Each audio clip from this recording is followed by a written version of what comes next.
Hey, this is Rod Santomassimo with the Massimo Group. And again, we have a fantastic guest today in our top producer series, someone that we've had the pleasure and honor of working with for several years and watch his practice just explode. And that gentleman is Mr. Terry Moore. He is Senior Vice President and Principal of ACI in San Diego, California, which stands for Apartment Consultants, Inc. I believe that's correct. Terry, welcome to the show, and please tell us a little about you. Thank you. I'm honored and delighted to be here. I'm one of those fortunate people who love my job. I started out with this being a job, then it became a career, and now it's a calling.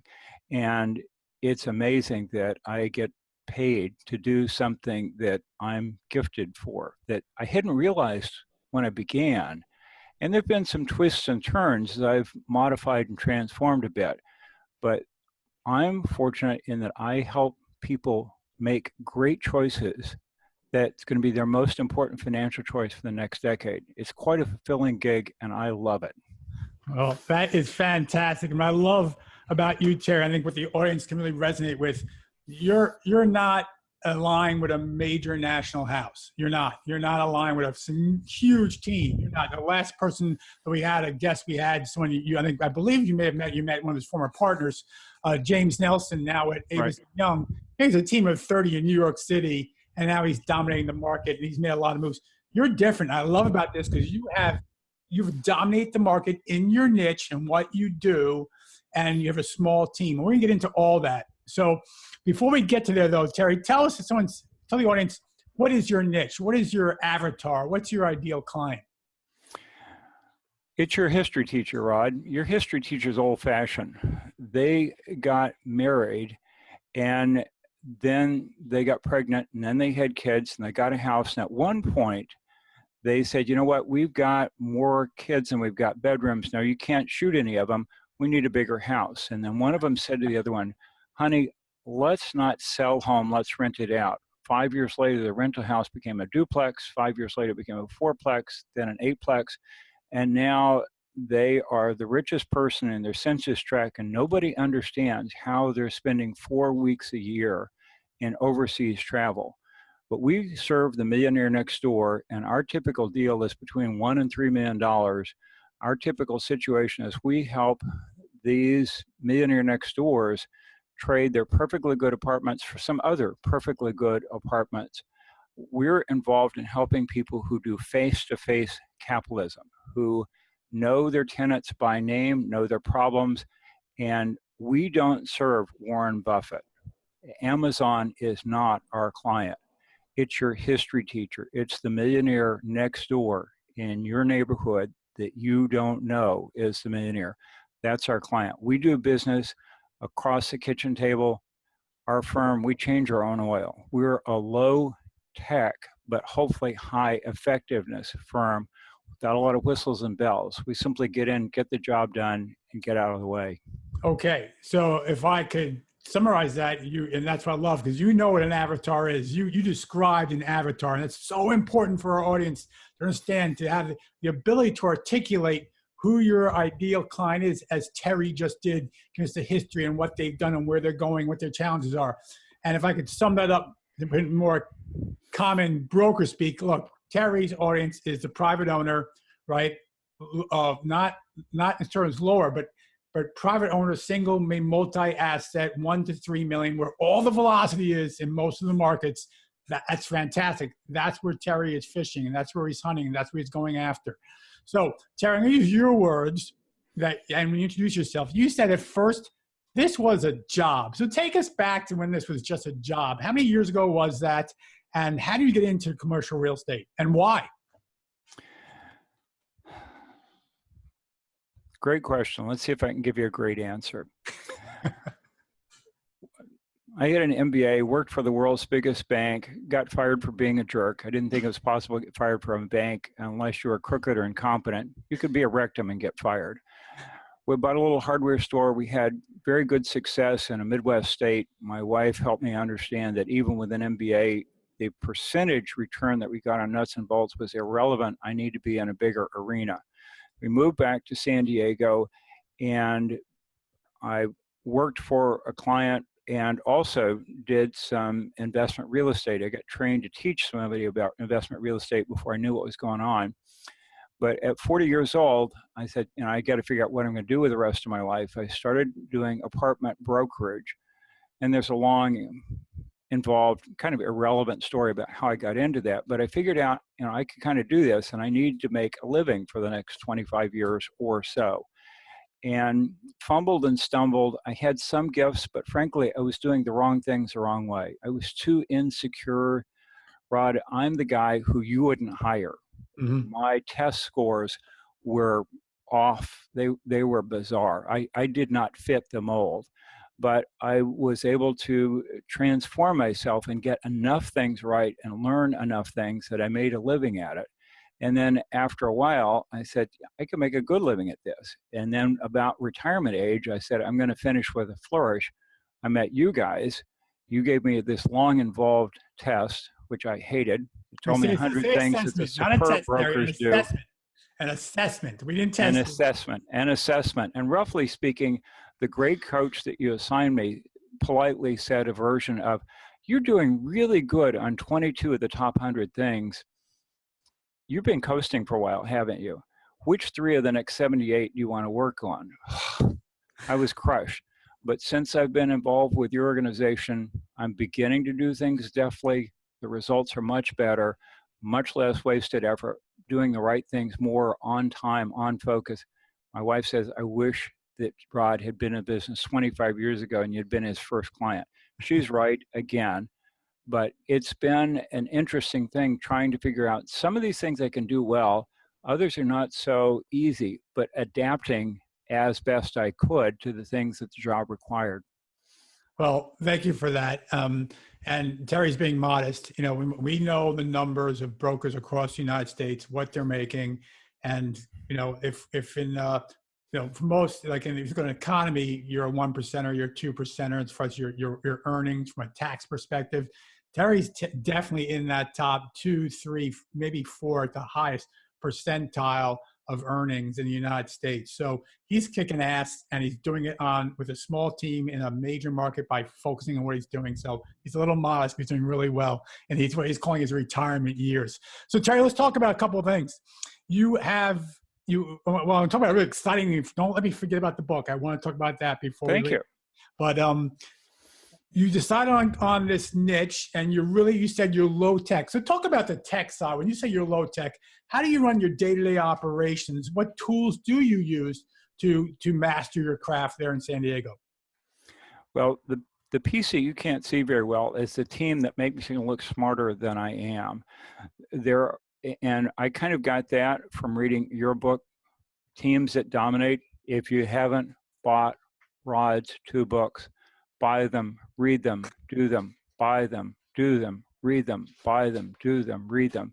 And Teams That Dominate, you talk about how the people who are most effective are the people who work together. And I'm fortunate that I'm working with a team of folks now, and it's the best work team I've ever worked with. We've used some testing to increase the chance we pick the right people and to get the right people in the right seats. And our team, it's not Terry and assistants, it's a team. Everybody on the team gets a bonus. Everybody on the team uses mostly their best skills.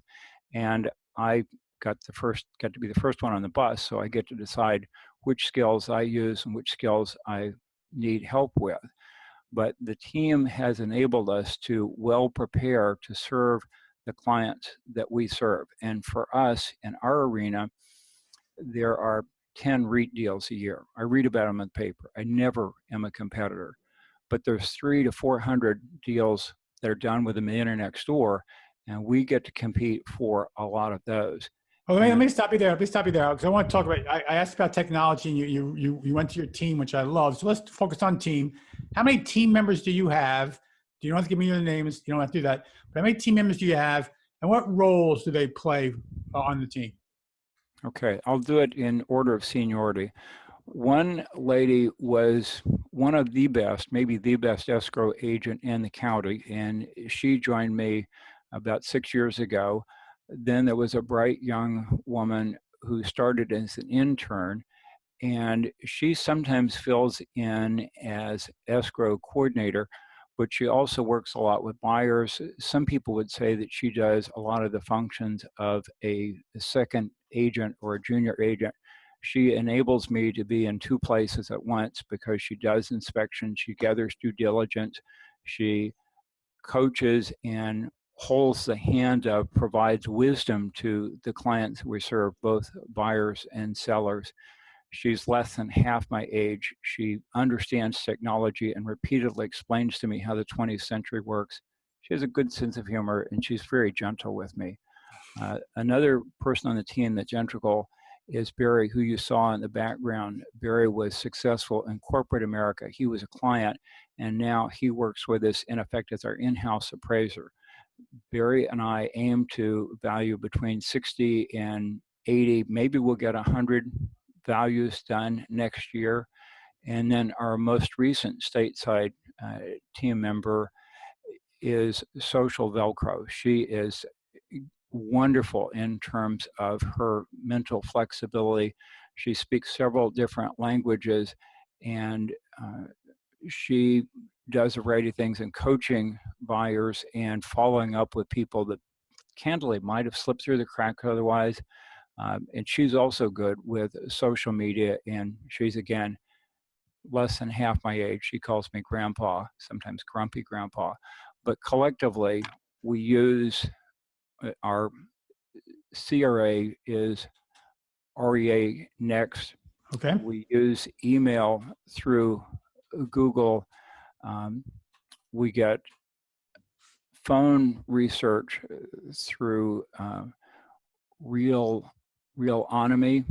We have an overseas guy who has spent more than 3 years cleaning up the database and organizing and helping maintain clues about the thousands of people that we try to stay in contact with. Roughly 1,000 we aim to contact routinely, deliberately, intentionally, and there's more than, let's just say, close to 10,000 other people that we stay in contact with via phone or email or electronically. Constant contact helps us with that. We're discovering a little bit about social media, doing some things poorly, but gradually doing better at that. Okay, let me stop you there because it's quite impressive. So many things came out of that, Terry, and I think you just have, like most successful brokers have a thing called this subconscious competence. It's so natural to you, you don't probably recognize what you're doing that's so damn good. I mean, you just don't. So let me go through some. I've got great coaching, and that helps a lot. Let me go through some of these that you're doing really well. First of all, you created a team. Great for you. You have a junior escrow buyer agent. You have this new escrow. You have this escrow woman who's a powerhouse for you on the due diligence side. You have Barry who's doing the appraisal work with you. You're talking about 60 to 80, maybe 100 BOVs per year that you're all completing in this small team.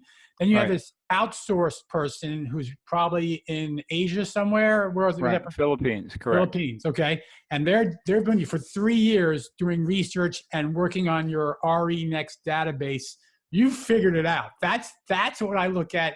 I know in the book you referred to, I talked about what we called integrated teams that are the formal teams and then scalable teams. So you have both. You have your integrated team with your two ladies and with Barry and yourself, as your 3 ladies and Barry yourself.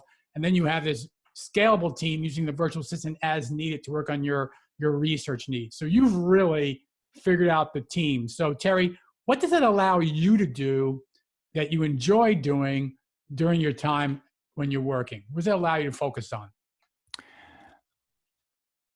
The buildings that I sell are frankly kind of dull. Have you ever seen a cracker box? Well, that's my product. But the fun part of my job is working with the people. And the people that I work with tend to be rich. They tend to have high social skills. They tend to be dominant. They tend to be interesting. A lot of sad stories, some wonderful stories, but they're high-powered people. And I'm a maximizer. I get to help winners do things that they couldn't do on their own. And sometimes it's a matter of encouragement, and sometimes it's a matter of kicking them in the rump. But I try to help them figure out what's most important to them, help them prioritize, and then say, here's how you win that race. In our arena, there's 1,500 millionaires trying to do 300 deals. And if you beat 750 of the millionaires, you still lose. You have to beat 1,200 millionaires to be in the 300 to succeed.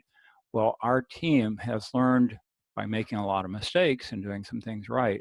We try to repeat what we do right. In Wally's phrase, if you're going to make a mistake, make a new and different mistake. We've got some systems that E-Myth Revisited. We try to help people do things on the shortcut in the legal and moral ways to achieve success much faster. And my thrill is helping winners achieve what they couldn't do on their own. Now, the nature of this is I am involved with every member on the team and what they're doing. With the escrow lady, roughly, she gives me the assignment and says, here are the things we don't need. Call the guy on the other side and extract that information. Other people on the team tell me when to show up, what to bring. Barry and I do 7 or 8 iterations, each evaluation before I present it to the client.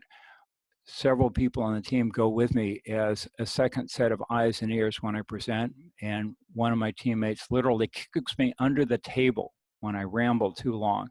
But collectively, I get to do the things that seem to be the best skills that I've got, the highest value that I can add to the other side. And last but not least, the team has an extra set of eyes and ears, and they understand when I'm off base. And the good news is they care enough about the team and about me to tell me when I'm wrong, to say, Terry, I know that's a brilliant idea. It's not worth doing. Forget it. Drop it. And that's invaluable. Part of what makes us a great team is they're willing to tell me the truth, and not everybody is willing to do that. That is fantastic. I'm fortunate as well. I have a team that will always say, like you just said, Rod, nice idea. We're not doing that. So because I'm like you, I have thousands of ideas every day. Let's do it now, Rod. Let's do this. So I understand your personality completely. So Terry, you take me to this helped the audience understand. You talked about the value you bring to your client. Right. And I know if I go to your website, I see all these testimonials, these video testimonials of all these clients that are so satisfied with what you did for them. You help them create wealth. You put them in a position where they need to get to, they want to get to. Give me one deal. Give me just one deal of where you transformed the experience and the financial position for a client. So just give me some flavor of a deal you've worked on. Okay, so Mike and Stacy are clients who were introduced to me by a referral. We helped them graduate from condos and houses as rentals to apartment. We helped them buy, actually it was the first property they bought. We helped them buy something in their hometown, and they were in the process cleaning up, painting up, fixing up. Brand X, Bright Young Heroes, a spinoff from a major brokerage company, contacted Stacy and said, you've got a nice building, we'll give you $1 million. And Stacy, bless her heart, said, thank you very much for your offer. I'll forward your offer to Terry and we'll evaluate it. I looked at the offer and I said, okay, I think we can do better. Let's list it for higher than that. We did, in fact, list it higher than that. We ended up doing a best and final closed bid situation. We had about 12 teams who submitted offers, none from Brand X. But we ended up selling the building for almost, not quite $200,000 more than the first offer that came in. I call that the college education story. Mike and Stacy have 2 beautiful, smart daughters. They're going to get scholarships. But the difference between what the first offer was and what we got through in the best and final process was more than $100,000, which the way Mike and Stacy are investing it is going to pay for the college education of one of these kids after their degree. So we took a winning situation, helped them get an even better result. If they had just taken the offer from Brand X, it would have been a win, but we helped them turn it from a win to a win at the regional championship level. Fantastic. And again, it's your ability to articulate beyond the basic, hey, we made the client $200,000 more. Okay, that's nice, but so what? Well, the impact of that client was certainly being in that financial position to then fund the college educations that was left for their two daughters. And so you really transform their lives, and you put more towards, now more towards their retirement. They're building wealth, and that's what I know is what you're all about. So let's talk about your latest projects. I know your focus is on building wealth. So share with us your latest project and give me a timeline for when we can start really diving into that project. Well, Rod, you were kind enough to introduce me to Wally Bach, he helps people write great business books. And I'm actually through writing. I'm really, really, really through writing a book called Building Legacy Wealth: How to Live a Life Worth Imitating. And some people, whoa. I want you to repeat that title. It's such a potent title, which makes a great book. So slowly repeat that title, please, Terry. Sure. Building Legacy Wealth and How to Live a Life Worth Imitating. So when I met Wally, I gave him 400 pages of material and said, I hope I can finish this in less than a year. When Wally got off the floor and stopped laughing, he said, it's going to take longer than that. Well, as it turns out, it took more than 2 years. And in fact, the book got written kind of 3 times. Mm-hmm. And in theory, a month from now, the truck is going to show up in my garage and have copies. And in theory, we'll be on the internet, Amazon, and other places about the middle of September. And some people will buy the book because they're interested in how to make their money multiply. Frankly, that was too small a goal to be worth my time. You know, my wife said, why would you want to do that? There's a lot of get-rich-quick books. This is not a get-rich-quick book. This is how to build a legacy wealth. Rod, when you're gone, when we throw dirt on your casket, you're going to leave behind some dimes, some diamonds, some dollars. That's your inheritance. The people who are crying there will be happy that you left stuff behind. And that's the smaller part of your life. The more important part of your life is you have a legacy. You've impacted hundreds of people, and because of who you've impacted, John Maxwell talks about leading leaders. Because of what you've done, you're going to have impacted tens of thousands of people because you've helped winners do even better. And the legacy are the stories that we tell about you after you're gone. And I think about what I know about you, and when you were upside down underwater, when you were broken, confused, what was your response? Did you have a pity party, or did you find a way out of it? There's a reason that you're known as the most strategic thinker. You lived a life. You've modeled how to do things. Everything you and I have ever done that's important has been hard, but you've showed us how to live a life worth imitating, and that's the legacy. The legacy is the impact. The legacy is the stories that we'll tell about you. The legacy are the lessons we've learned because you were here. And this book is Building Legacy Wealth. And it talks not just about how to make a bunch of money with apartments. Hopefully you'll do that. But more important, when you're gone, how somebody will know that your life was worthwhile, how you had an impact. For me, there's 100,000 people live in better housing because of the way I've coached clients and how they've improved their housing stock. I can't build a doghouse, but I've helped hundreds of millionaires improve the housing stock of thousands, tens of thousands of renters in San Diego. That's part of my legacy. Well, Terry, that is absolutely, first of all, thank you so much for the kind words, but also, again, it's your ability to go beyond, oh yeah, I sold an apartment building. 95%, 98% brokers feel that way. I sold a building, I got a commission, great. You actually impacted the lives of those in the building by getting the owners to improve the buildings, and then for everyone is a better life. And so that's the impact that you're having. So congratulations, it's phenomenal. Now, this may seem like a step back, but I apologize for that. I meant to ask you, look, you've been doing this for 25 years. You have a team. Some people on the listeners will go, yeah, but how does he do it? So my question to you is twofold. First, what drives you? I mean, look, you can retire today, right? You could. So Sure. What drives you to continue going forward? There's a book that I read years ago, Gordon MacDonald, talks about ordering your private life. And I want to respectfully, this might be the first time, maybe the only time that I'll ever respectfully disagree with you. But driven people are driven. I think I'm called, and a called person knows whose they are and what their calling is. And for me, I do this, forgive me, I'm going to open my heart here. That's fine. No, no, I'm that's going to fine. speak about spirit, but Yep. part of the reason this is a calling for me is my gifts are only important to the extent that they help other people. For me, this is the Abrahamic covenant. The Jews and the Christians of the world read a story about this guy in the desert minding his own business. God Almighty appears to him. What? And God Almighty says, I want you to bless all the people in the world, including Gentiles, the ones that you think are dogs. It's not just more and more for me and mine, Abe. That's too small. You're going to bless all the nations of the world.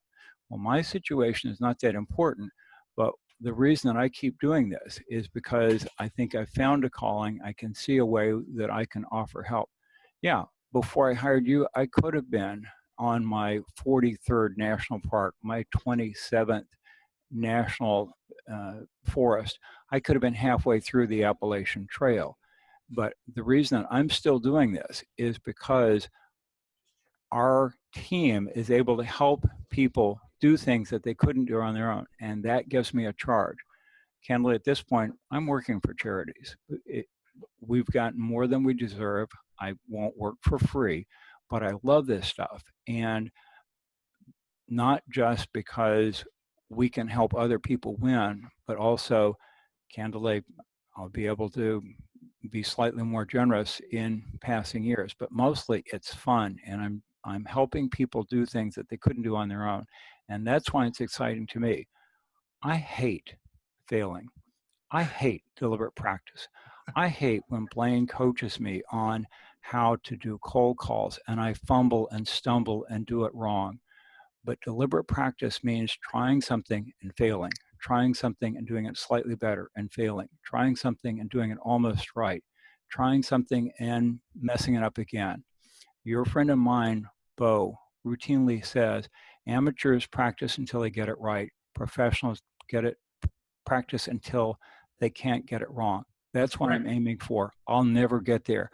But you guys challenge me to do that. And because of you, I'm able to, I think, make a better contribution, not just to the team, but to clients that we serve, and hopefully, occasionally, even nudge and encourage my competition. Well, I'm totally in line. That's why I love talking. You and I are totally in line. You know, I think I'm 5 years or junior, or 10 years or junior. So maybe 20. No. And my wife and I, without getting too deep for this group, had this conversation. We always have these conversations of our lighthouse, you know, what's going to happen and where we want to be, and where we're going to be giving more and more of our time and our financials over the next 10 years and beyond. But a great book that, again, your coach, our coach offered to me was Halftime. I think it's by Bob Buford. Is that right? Right. And he gets from success to significance was a subtitle. From success to significance, and as you know, he gets spiritual in that book as well. And I know that may not be for the whole audience, but it's definitely beyond the spiritual part. It's definitely a really, if you're in that age group of, I would say 45 or above. Me, I'm 55. Then it's a book you need to read. Again, from being successful, which I don't, Terry, I think you would agree. You don't consider yourself successful. I don't consider myself successful, but I would like to get to the point where I'm significant. I would. And so I applaud you for that. But you said something and you opened the can of worms. So I'm going to go back to it because you really shared something in our last live event. Your prospecting practice. You shared a story. I want you to share it again on how you do things because it was so unique and I loved it. It was physical. It had to do with little round balls, if you recall. Okay, so tell me how you make prospect calls. There it is. Show us what you're talking about. Okay. I wish I was smart enough to think of this, but I wasn't. Your friend of mine, Blaine, who's one of your many great coaches, told me that when I'm on the phone, I need to keep track. And my team knows that when little marbles get into the jar, that's their peace of mind. And it's a way to keep me focused on the few things that really matter and not be overwhelmed by the various and sundry clutter, all the bright, shiny objects. So as I'm calling every 15 minutes, that I'm talking to the right people, not I'm answering the phone call from somebody who wants to sell me something, but when I'm initiating contact with my A clients, my target people, what you call the avatars, I drop one of these into the jar, and whenever I'm face to face with what he calls a titan, a major player who can sign a big commission check, I get 4 blue marbles for every hour. And I have a goal of trying to get 40 marbles in the jar each week. Once upon a time, I thought you had to do 30 hours a week. That's insanity. Mm-hmm. Your team helped me set realistic goals. And part of what works well is Blaine took the 1,000 pieces of bright, shiny objects and narrowed it down to a few essentials. Essentialism is a book that you're an evangelist on, he's an evangelist on. I would love to be an evangelist. My wife laughs when she hears that.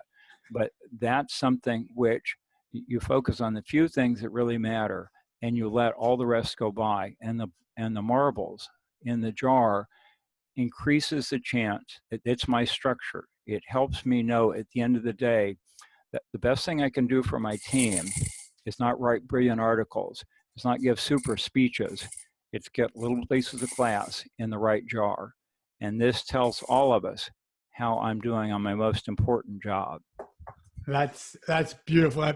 That is beautiful. And for those, Terry joined us in one of our more recent live events. We're actually having another live event in November, which we'd love everyone to go to, of course. But can I give a short plug for that? Well, hold on a sec. When you were there, you were also on the panel with 2 other really high top producers. One being Bob Knackel in New York, and just like you, Terry, Bob's actually the only guy that I coach. Bob has only one metric, only one, and that is the marbles in the glass. That's the conversations he actually has with decision makers every week. That's all that matters to him. He knows, like you do, if for your case, yours is 40 marbles, he knows there's a certain number of calls, connections he needs to have every week. And if he has those connections, he'll continue making the millions and millions and millions of dollars that he makes. So it can be that simple once you get the processes into place, and that's where everyone wants to get to. So, but Terry, yeah, please. We have this big event coming in November. We're going to the biggest event ever. We're going from 50 seats sold out at Duke University. We're going to Dallas, 4 Seasons, Las Colinas, great hotel, 100 seats. We got 50 sold like that. So please plug it. Well, I've been a national CCIM instructor, and with CCIM, it was an honor to just barely make that cut. And CCIM has a function where everybody has the opportunity to say, here's a segment that I'm really good at, and then the other coaches, the other teachers can say, plus, here's how you can do that even better. For 40 plus years, I've been an input learner. I try to read 50 nonfiction books a year. So I'm a guy who's routinely hungry for new information. The 2 days that I spent with the team there was the most impactful sales training and brokerage stuff I've ever been through. Yeah, I did the CCIM class. Yeah, I got to work as an instructor. Those were impressive. And I'm a Dale Carnegie sales class graduate. I was a teaching assistant there. But what you guys packed in 2 days was overwhelming. It may take me another 6 months to fully implement that, but I've got more than enough to work on. It's bite-sized chunks, so anybody can benefit. But there was a system there of calling and setting up priorities on clients that I've spent 8 months working on, and I'm still tweaking it a little bit. But that was the most powerful commercial brokerage sales training I've ever been to. And I've been doing something like this. I've been in sales for 50 years. So I was impressed. I knew it was going to be good. I didn't know it was going to be super, but it was fabulous. Good on you. It's worth it. If you're going to be in the business, you need to be there. Well, thank you so much, Terry. I appreciate all the kind words you've been saying about the Mossimo Group, about me and our coaches. And we're honored to continue to be working with you. But before we let you go, you have an audience here from new to business to seasoned veterans, some in tertiary markets, some in major markets. You've been doing this for 25 years. You found your success and you are successful and you are an evangelist. Because you're an evangelist to those. Your gospel that you're preaching is one of building a legacy, of building a life that can be cheese and crackers. Excuse me. Imitated. Imitated. Don't intimidate. Easy for you to say. Imitated. So you've built you're building your legacy, and you are the evangelist. So what would you share with the audience in a parting shots, parting comments? What would you share with them? No rules. Go ahead. Lots of people want to make the money that a doctor makes without going to medical school. And so there's a lot of people who try to come into our craft. And frankly, it's the wrong job for a lot of people. And there are a lot of people who are really gifted at one thing, and they're trying to fit themselves into another thing. And some of us can make those adjustments. And for some of us, the adjustments are frankly hard, really hard. If this isn't a job that you love, go do something else. Drive a truck. Don't spend your life in mediocrity. If you can figure out how you can become somebody who's good at this, that's great. For many of us, that's going to involve being part of a team. But to the extent that you can find your calling, your gifting, your niche, whether it's in this arena or something else, if you love what you do, you'll make enough. And in the next 100 years, you're going to be dead. I'm going to be dead. What stories do you want told about you? This is a great legacy for many folks. It's the wrong legacy for many folks. But if you're going to do it, you're probably going to spend more time with the people at work, more waking hours, than the people that you love at home. So make sure it's a great fit. And if it's a great fit, go for the gusto. If you haven't gotten the CCIM, get the CCIM. If you don't have a coach, get a coach. Starting more basically, if you don't have an administrative assistant, you are one. If you're going to do it, pursue it with excellence. And if you're not going to pursue it with excellence, drive a trash truck. Find something you love. Become a poet. Do what your heart is. If you make $500,000 a year and you hate your life, that's rotten. If you do something that you love and you make $80,000, you'll be much happier. So thanks, Rod. Pleasure to be here with you. Very insightful. From if you're not have an admin, you are one. To do what you love, to dedicate this, and it's true. I am always puzzled, Terry, by those that, quite frankly, half-ass the commercial real estate career. Right. Their wife. It shows. There's no need to be mediocre. There's enough mediocrity. There's not enough excellence. There isn't. And if you're going to dedicate your life to commercial real estate, then make the most of it and get the most out of it. So Terry Moore, Principal Senior Vice President of Apartment Consultants, Inc. in San Diego, California, soon to be a best-selling author throughout the world with his new book coming out in September. We all need to grab it and read it and share it. So Terry, I can't thank you enough for your time. I know it's valuable. I know right now it's time for you to go put some marbles in the glass, so get to it, and we'll be talking to you soon, okay? Thank you very much. It's a pleasure to spend time with you. Thank you, Terry.